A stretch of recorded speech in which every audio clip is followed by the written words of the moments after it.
Good evening.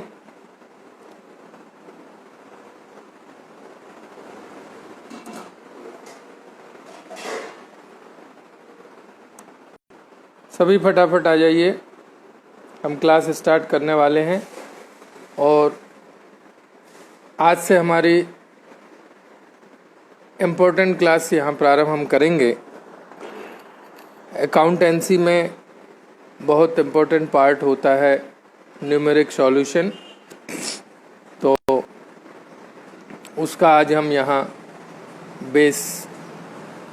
जो basic हैं उन बेसिक्स की स्टडी यहाँ पर करेंगे। सभी फटाफट इकट्ठे हो जाइए।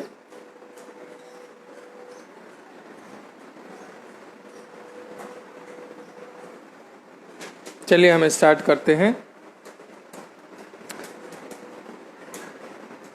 लास्ट क्लास में बेसिक कॉन्सेप्ट की हम बात कर रहे थे। Basic concept accounts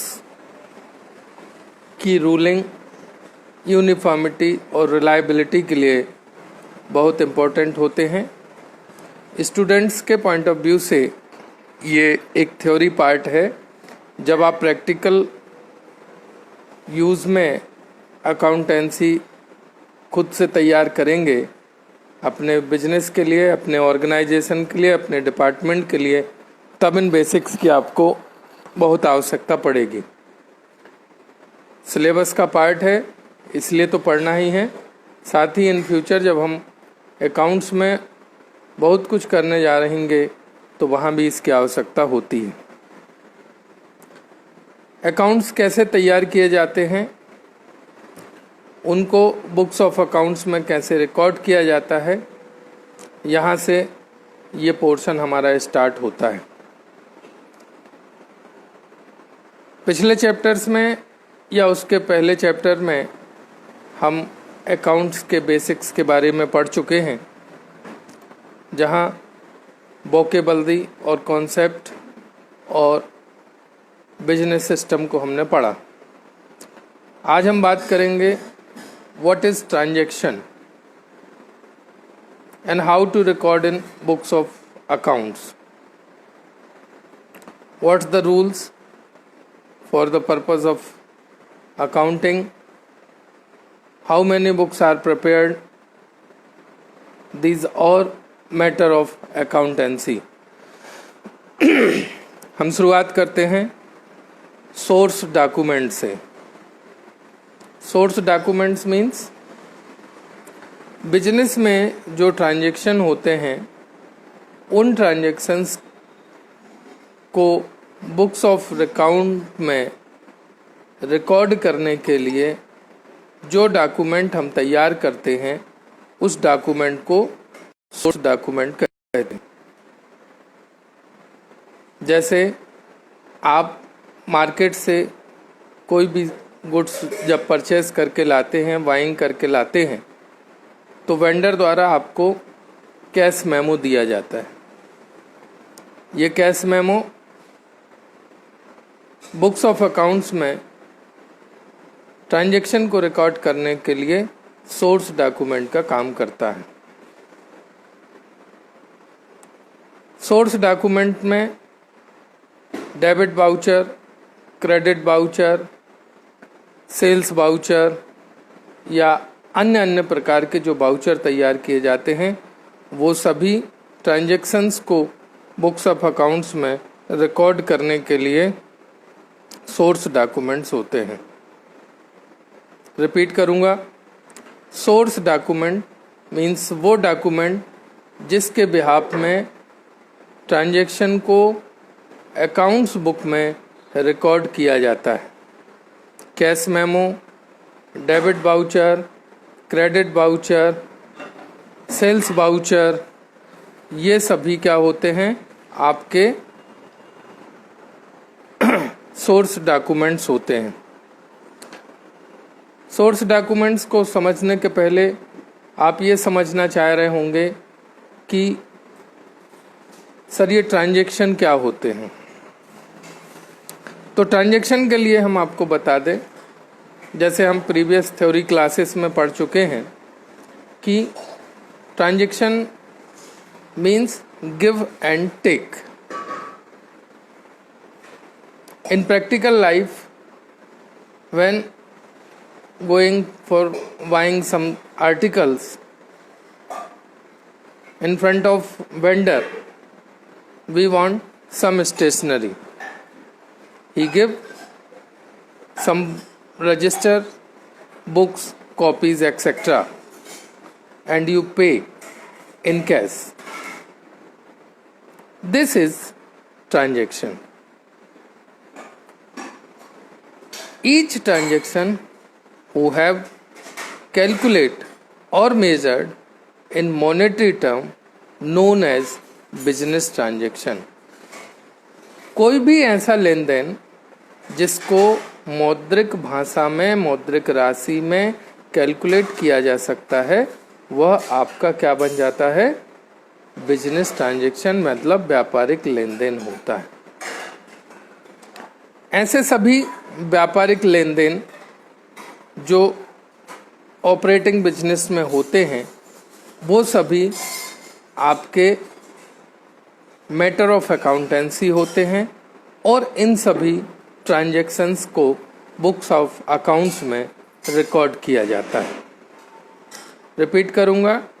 transaction means लेन देन और give and take between customer and vendor.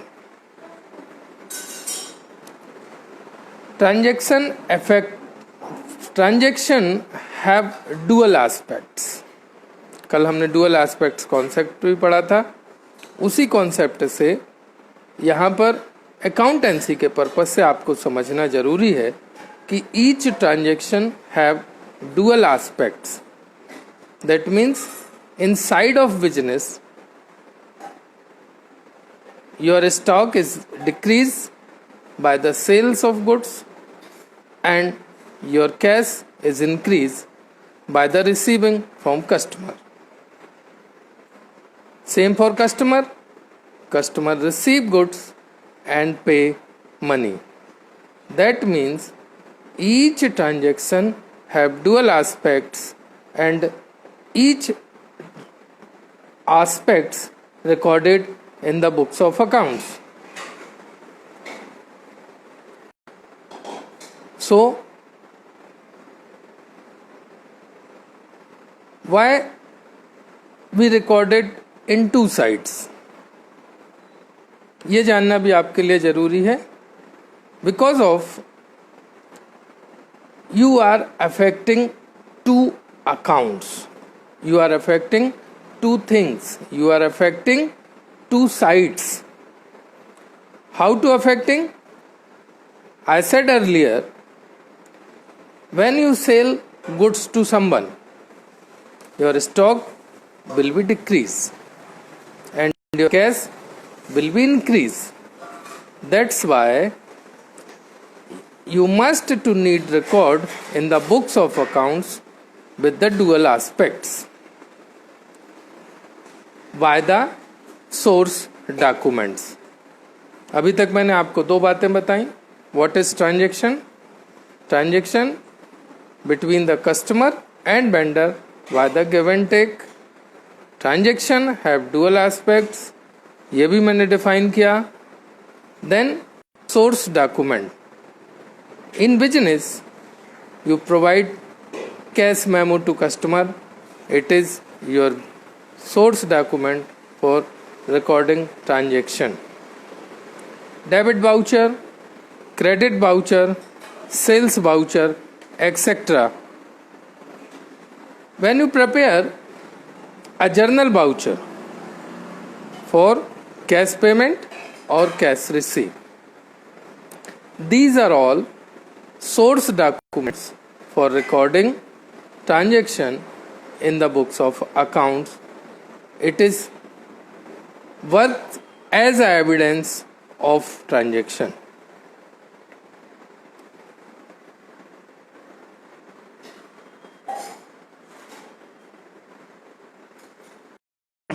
Today we are going to discuss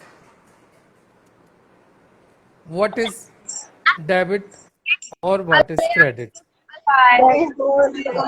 hello Siddhi. Hi मामा। हेलो। हाय बेटा। हम्म, रुको मैं आ रही हूँ, ऊपर आ रही हूँ। चल bye. So what is debit or what is credit? Most of the students of previous classes said, sir मैंने पूरी अकाउंट्स पढ़ ली पर मुझे ये समझ नहीं आया कि ये डेबिट और क्रेडिट होता क्या है. So first I define what is debt and what is credit. You know, meaning of debts is ऋण. मीन्स जो लाइबल है वो आपका डेप्ट है. And what is credit? Credit means जमा. You know very well. So in business transaction recorded in the books of accounts by the using these word debit and credit in short form. Debt को short form DR and credit write in short form CR.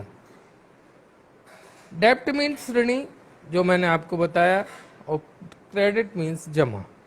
तो जो business को receive होता है वो credit होता है और जो बिजनेस से जाता है वो डेबिट होता है. और शॉर्ट फॉर्म का इसमें यूज होता है अकाउंट्स में DR और CR. अब बात आती है कि ये अकाउंट का क्या लोचा है. ये अकाउंट क्या है? अकाउंट को सही भाषा में कहें तो ये एक शीर्ष होता है. जैसे हर एक व्यक्ति का एक नाम होता है और वह नाम उसकी पहचान होता है. ऐसे ही अकाउंटेंसी में जब हम ट्रांजैक्शन को रिकॉर्ड करते हैं तो जो शीर्ष, जो हेड, जो एक्टिविटी अफेक्टेड होती है उस हर एक एक्टिविटी को एक नाम दिया जाता है और उस नाम को लेखा कहा जाता है या अकाउंट कहा जाता है.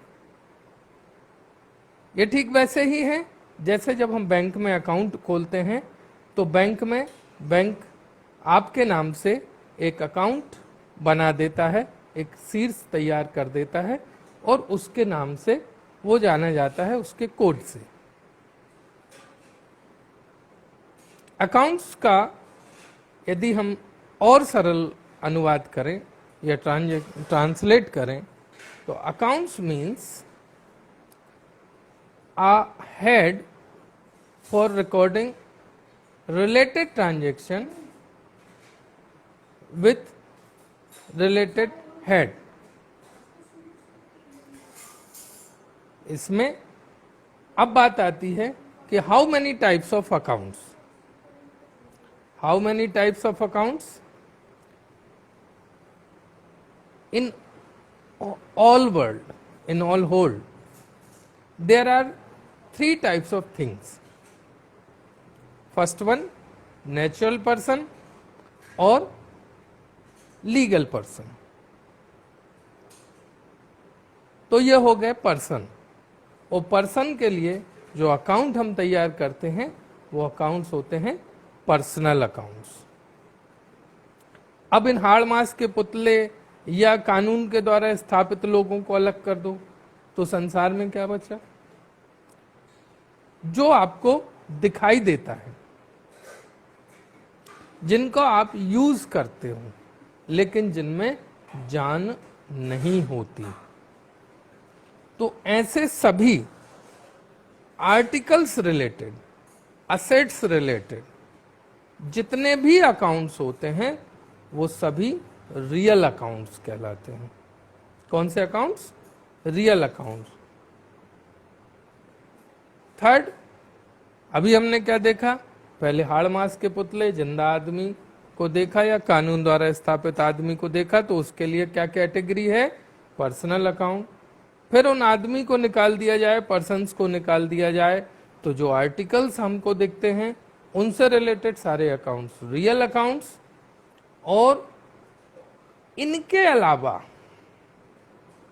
जो हमको बियर करने पड़ते हैं या जिनको हम गेन करते हैं लेकिन ना तो वो दिखाई देते हैं और ना ही ये अलाइव होते हैं, तो ऐसे सभी अकाउंट्स नॉमिनल अकाउंट्स होते हैं।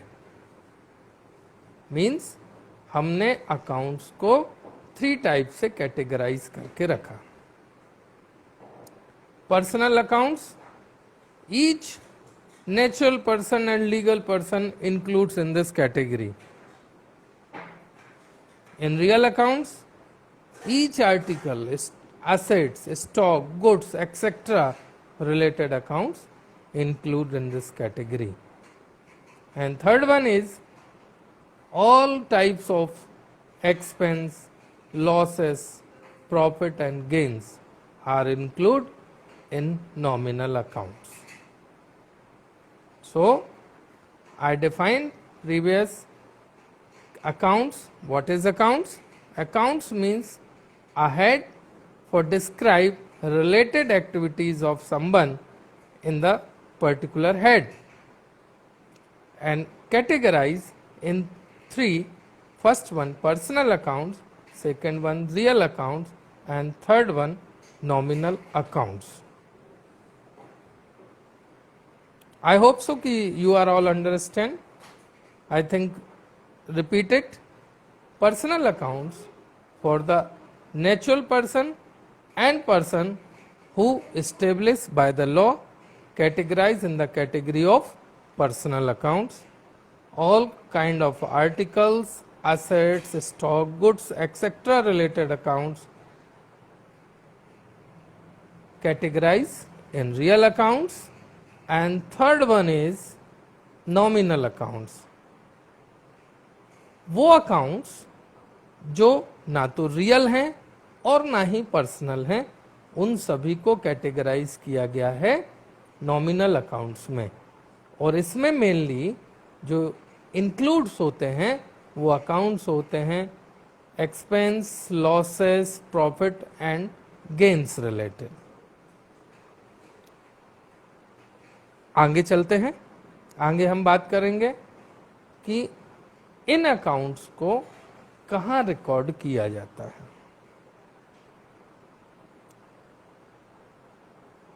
In business transaction, every transaction have a monetary term recorded in the books of accounts and prepare 3 types of books. First one, journal. Journal is a primary book of recording. व्यापार में होने वाला कोई भी transaction सबसे पहले जो लिखा जाता है वो लिखा जाता है आपके जर्नल बुक में। ये जर्नल बुक क्या है? Journal book is a primary book of accounts for recording each transaction day to day by the performing in business. Second book होती है आपकी laser book. When the transaction recorded in journal, it is must to categorize in head wise or laser wise, because you want some informatory results for business by the using ledger book. And third one is financial accounts. अब बात ये आ जाएगी कि sir आपने एक step छोड़ दिया, trial balance. Trial balance actually prepared by the using ledger book. It is not a separate book. Mainly book prepare as journal और लेजर। अब जर्नल में ट्रांजैक्शन को कैसे रिकॉर्ड करेंगे, इसके लिए भी कुछ रूल्स होते हैं। वो रूल्स हम आगे पढ़ेंगे। यहाँ you know 3 types of accounts: personal accounts, real accounts and nominal accounts. In journal, when recorded these transactions by the using following rules. First one, personal accounts. व्यक्ति व्यापार में आके क्या करेगा, व्यापार के साथ वो क्या करेगा, ये आपको जानना जरूरी है। या तो वो बिजनेस को कुछ देगा या बिजनेस से कुछ लेगा, इसके अलावा वो तीसरी एक्टिविटी नहीं कर सकता। इसीलिए जब जर्नल में हम रिकॉर्ड करने जाते हैं तो इसके लिए एक बहुत सिंपल सा रूल बना है, जैसा मैंने आपको बताया। डेबिट द रिसीवर, प्राप्त करने वाले को हमको क्या करना है, डेबिट करना है। एंड क्रेडिट टू गिवर, जो देने वाला है उसको क्रेडिट करना है। तो पर्सनल अकाउंट के लिए अकाउंटिंग रूल क्या होगा, debit the receiver and credit the giver. Second, real account. Real account में क्या क्या इंक्लूड होता है, आर्टिकल्स, गुड्स, स्टॉक, एसेट्स। ये बिजनेस के साथ क्या एक्टिविटी करेंगे, या तो बिजनेस में आएंगे या बिजनेस से जाएंगे। और जब बिजनेस में आते हैं तो उनको हम डेबिट करेंगे। What comes in business debited, और बिजनेस से जो जाएगा उसको हम क्या करेंगे, क्रेडिट कर देंगे। तो रूल क्या बन गया, रूल बन गया debit the receiver and rule क्या बन गया, what comes in business debited and what goes out credited. तीसरा अकाउंट क्या होता है, नॉमिनल अकाउंट। नॉमिनल अकाउंट में mainly expense, incomes, profit and loss includes होते हैं, उनसे रिलेटेड अकाउंट्स इंक्लूड। तो all expense and losses are debited and profit and gains are credited. Repeat करूंगा, all expense and losses are debited and all profits and incomes are credited. So this is your accounting rule for debit and credit. अब बात आती है कि इन transactions को record कैसे करते हैं। यूनिफॉर्मिटी के लिए यह जरूरी है। देखिए, अकाउंट्स का कोई वैसा कोई विशेष रूल या फॉर्मेटिंग नहीं है। व्यापारी अपने हिसाब से, कंपनीज अपने हिसाब से, बैंक्स अपने हिसाब से, जरूरत के हिसाब से अपने बुक्स ऑफ अकाउंट्स तैयार करती हैं। उनके कोई स्पेसिफिक फॉर्मेट नहीं है। फिर भी अकाउंटिंग स्टैंडर्ड्स में एक यूनिफॉर्मिटी सारी अकाउंटिंग प्रोसेस में रखने के लिए जो फॉर्मेट्स दिए गए हैं, उन फॉर्मेट्स में अकाउंटिंग की जाती है। जर्नल बुक जो आपकी प्राइमरी रिकॉर्डिंग बुक है, उसका अपना एक फॉर्मेट होता है। उस फॉर्मेट में डे बाय डे जो बिजनेस में ट्रांजैक्शन होते हैं, उन ट्रांजैक्शंस को हम रिकॉर्ड करते हैं। क्या उसका फॉर्मेट होता है, कैसे उसमें रिकॉर्ड किया जाता है, इसको समझने के पहले मैं आपको एक बार बिजनेस ट्रांजैक्शन के बारे में बात करना चाहूंगा। Ram started his business. Ram started his business with cash ₹50,000। इसमें आपको ये बताना है कि कौन कौन से अकाउंट अफेक्टेड होंगे।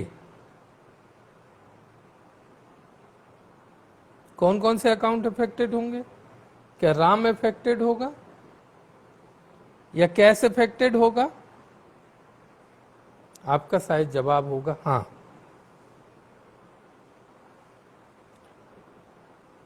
आपका जवाब होगा हाँ, तो मैं यहां पर आपको थोड़ा सा करेक्शन करना चाहूंगा। जब हम वोकेबलरी पढ़ रहे थे तब हमने आपको बताया था कि an amount invested by the owner in the business known as capital. तो कभी भी ये प्राइमरी रूल है, ये प्राइमरी ट्रांजैक्शंस को रिकॉर्ड करने के पहले आपको बताना बहुत जरूरी है कि बिजनेस ओनर का अकाउंट कभी भी बिजनेस में ओपन नहीं किया जाता है। तो क्या अकाउंट ओपन किया जाएगा सर? इसका तो इफेक्ट तो पड़ा है, राम पैसा लाया है। हाँ, राम पैसा लाया है, लेकिन पैसा किस रूप में लाया है? पैसा लाया है बिजनेस के लिए कैपिटल। कैपिटल की डेफिनेशन ही है an amount invested by the owner in the business known as capital. तो यहां जो अफेक्टेड अकाउंट होंगे वो आपके होंगे कैश एंड कैपिटल। सर ये कैसे तय होता है, मुझे नहीं समझ आ रहा, मैं फिर से बताता हूं। ट्रांजैक्शन क्या था? Ram started his business with rupees cash 10,000। एक पैसा आया और राम के माध्यम से आया, लेकिन राम चूंकि बिजनेस का ओनर है, इसीलिए जो प्राइमरी रूल ऑफ अकाउंट है वो ये कहता है कि no account maintain by the name for the owner and capital and drawing represent to his owner. ये प्राइमरी रूल है। मतलब कभी भी व्यापार में व्यापारी के नाम से उसका खाता नहीं खोला जाता है, और उसको प्रतिनिधित्व कौन से अकाउंट देते हैं? कैपिटल और ड्राइंग। शुद्ध हिंदी में कहते हैं पूंजी और आहरण। यह आहरण या ड्राइंग को भी मैंने आपको जब डेफिनेशन पोर्शन पढ़ा रहा था, वोकेबलरी पढ़ा रहा था, तब बताया था एनी कैश सर्विस और goods drawn by the owner from the business for the personal use known as drawing. तो पर्सन को कभी भी बुक्स ऑफ अकाउंट्स में, ओनर को बुक्स ऑफ अकाउंट्स में कभी भी शामिल नहीं करते हैं, बल्कि उनके स्थान पर उनको रिप्रेजेंट करने वाले दो अकाउंट्स कैपिटल और ड्राइंग्स को ऐड किया जाता है। तो जैसे आपने फर्स्ट ट्रांजैक्शन पढ़ा, फर्स्ट ट्रांजैक्शन था Ram started business with cash ₹10,000। यहाँ आपको अकाउंट पहचानना था। अकाउंट कौन कौन से हुए? एक कैश हुआ, एक राम हुआ। चूंकि राम बिजनेस का ओनर है, इसीलिए उसको रिप्रेजेंट करने वाला अकाउंट कैपिटल यहाँ पर अफेक्टेड हुआ। तो आपके अफेक्टेड दो अकाउंट हो गए कैश एंड कैपिटल। तो ऐसे आपको पहले ये समझना है ट्रांजैक्शन में कौन कौन से अकाउंट अफेक्टेड होते हैं, वो समझना आपको आने लगे तो जर्नल में रिकॉर्ड करना आपके लिए कठिन नहीं है। क्योंकि जो अकाउंटिंग रूल्स मैंने आपको बताए हैं वो बहुत सिंपल और इजी हैं। ठीक है, तो सबसे पहले हम क्या करते हैं, एक और ट्रांजैक्शन को देख लेते हैं। Goods purchase for business, goods purchase for business ₹5,000। इसमें कौन कौन से अकाउंट अफेक्टेड हुए? कैश और गुड्स, आई थिंक आप लोग ये कहोगे। मैं जब वोकेबलरी आपको पढ़ा रहा था तब मैंने आपको बताया था कि इनका सेंस अभी आपको समझ नहीं पड़ रहा होगा, अभी आपको बोर लग रहा होगा, लेकिन जब आप न्यूमेरिक पोर्शन पे जाएंगे और आपको जो वोकेबलरी बार बार यूज करनी है बुक्स ऑफ अकाउंट्स में, वो आपको डेफिनेशन वाइज पता होनी चाहिए। गुड्स के स्थान पर परचेस का यूज होगा। Purchase means any buying in the business for the purpose of resale known as purchase। हम जब किसी दुकान पे सामान खरीदने जाते हैं तो उसको परचेस नहीं कहा जाता, वो बाइंग होता है, क्योंकि वो हम पर्सनल यूज के लिए लेते हैं। और जब हम रीसेल करने के पर्पस से लेते हैं तो वो होता है आपका परचेस। तो यहां पर अफेक्टेड अकाउंट्स कौन कौन से हुए? एक तो हुआ परचेस और दूसरा हुआ cash. Some more transactions for you. Sold goods of ₹20,000। इसमें कौन कौन से अकाउंट हुए? शायद आप ये कहोगे कि सर गुड्स और कैश। अरे भाई, गुड्स को हमने दो कैटेगरी में बांट रखा है। When goods buying for the purpose of resale known as purchase, when goods sold out to customer known as sales. तो यहां पर अफेक्टेड जो अकाउंट्स हुए वो कौन कौन से हुए? सेल्स और कैश। तो आपको सबसे पहले जो जरूरत है वो है अकाउंट्स को पहचानने की। एंड आई होप सो कि आप सभी को समझ में आ रही होगी बात। मान लो आपके लिए अगला ट्रांजैक्शन है डिपॉजिटेड ₹6,000 इनटू बैंक। अब इसमें अकाउंट कौन कौन से अफेक्टेड हुए?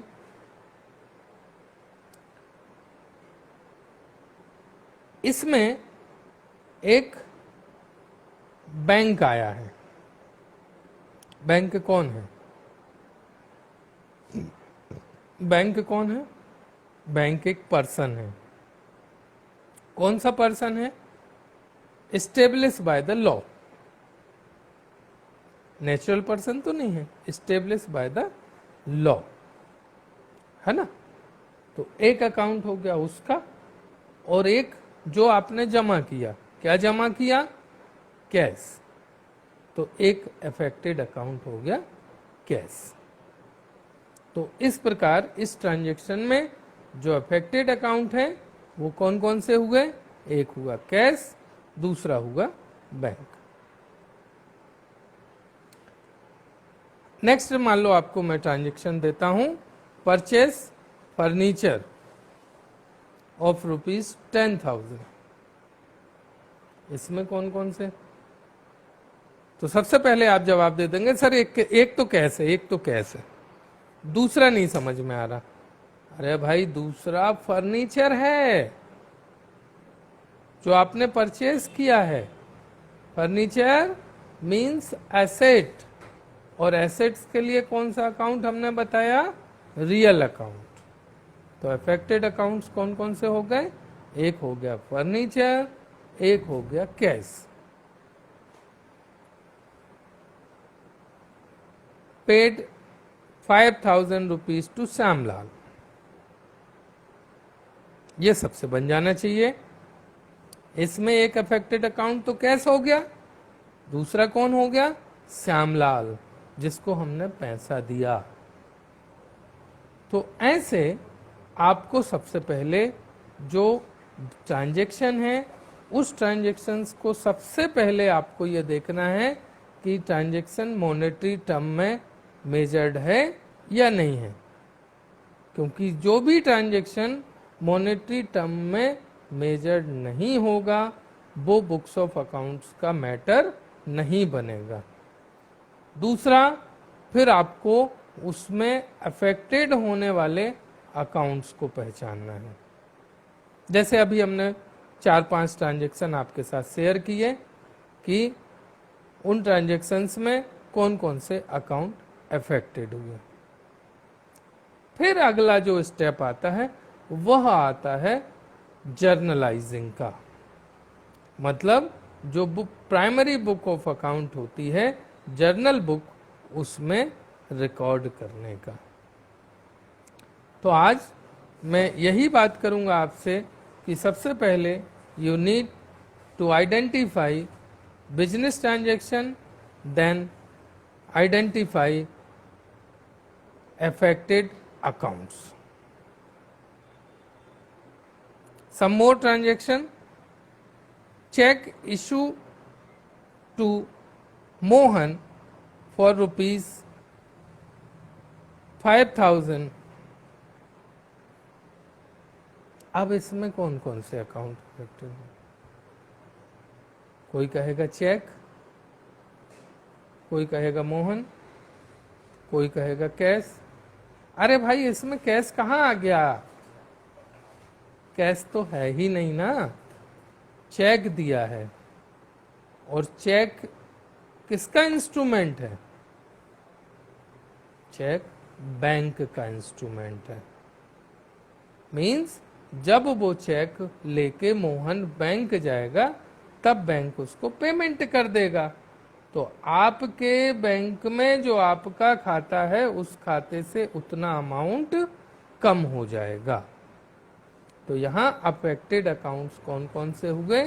एक बैंक हुआ, एक मोहन हुआ। अगला ट्रांजैक्शन आपके लिए, पेड सैलरी टू नकुल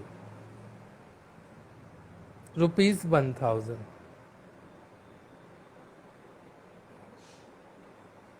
इसमें कौन कौन से अकाउंट अफेक्टेड हुए?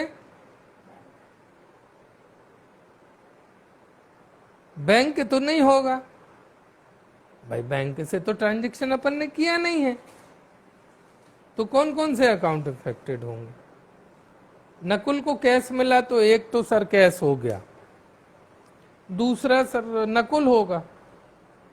हाँ, नकुल आपकी सोच के लिए सही है, लेकिन बिजनेस में होने वाले एक्सपेंस, बिजनेस में होने वाले एक्सपेंस को जो व्यक्ति परफॉर्म करता है या जिसको इन बिहाफ ऑफ पेमेंट सर्विसेज होता है, उस व्यक्ति का नाम कभी भी रिकॉर्ड नहीं किया जाता। ये अभी थोड़े से आपको बात समझ में नहीं आएगी क्योंकि हम बहुत इनिशियल स्टेज पे बात कर रहे हैं। जैसे जैसे आप अकाउंटिंग करते जाएंगे तब आपको बात समझ में आएगी कि क्यों उस व्यक्ति का नाम हमने बुक्स ऑफ अकाउंट्स में नहीं लेना है।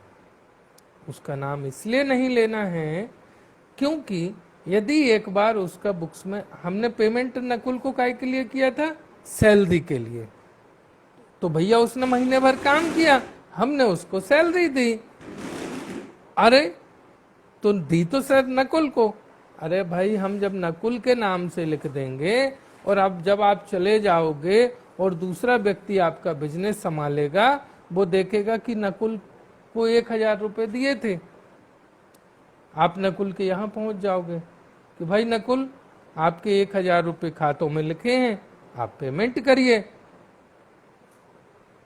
तो फिर क्या होगा? नकुल सोच में पड़ जाएगा, ये क्या हुआ, मैंने कब 1,000 रुपए लिए, क्यों? क्योंकि नकुल को तो जो पैसा मिला था उसने जब महीने भर आपकी दुकान में काम किया था, आपके बिजनेस में सेवाएं दी थी, तब आपने उसको पेमेंट किया था। इसीलिए कभी भी जो इन बिहाफ ऑफ सर्विस प्रोवाइडिंग और इन डायरेक्ट और डायरेक्ट जो भी आप स्पेंड करते हो एज अ एक्सपेंडिचर, कभी भी वो by the person name record नहीं होते, bye the name of expense record होते हैं। और इसीलिए यहाँ अफेक्टेड अकाउंट्स कौन कौन से होंगे? एक होगा आपका कैश अकाउंट और दूसरा होगा सैलरी अकाउंट। बात समझ में आई होगी आपको। नहीं आई तो इसी नेचर का एक और हम बात करते हैं, पेड वेजेस टू मुन्ना ₹500। अब इसमें आप बताएं कौन कौन से अकाउंट होंगे? एक तो अपन ने वेजेस दिया, काहे में दिया होगा? कैश में दिया होगा, तो एक तो कैश हो गया। अब यहां मुन्ना आएगा कि वेजेस आएगा? यहां वेजेस आएगा, क्योंकि जो एक्सपेंस किया गया है उस एक्सपेंस के नाम से हमको ट्रांजैक्शन रिकॉर्ड करना है, ना कि बाय द पर्सन। तो आज हमने क्या सीखा? आज हमने ये सीखा कि बिजनेस ट्रांजैक्शंस को रिकॉर्ड करने के लिए पहले हमें यह जानना जरूरी है कि बिजनेस में क्या ट्रांजैक्शन होते हैं। वो ट्रांजैक्शन कब रिकॉर्ड होते हैं? जब वो मॉनेटरी फॉर्म में होते हैं। कैसे रिकॉर्ड होते हैं? जब उनके हम अफेक्टेड अकाउंट्स को जान लेते हैं, फिर इनको हम books of primary book of account journal में जर्नलाइज करते हैं। तो कल जब हम वापस से मिलेंगे तब हम बात करेंगे how to journalize transaction in the books of journal. आज के लिए इतना ही। आज आपको जो बताया गया है, एक बार आप बुक उठाकर उसको लेसन या चैप्टर नंबर 3 जो है रिकॉर्डिंग ऑफ ट्रांजैक्शन फर्स्ट, इसको एक बार स्टडी कर लीजिए और रिपीट कर लेंगे तो आपके लिए ये पुख्ता हो जाएगा। Good night.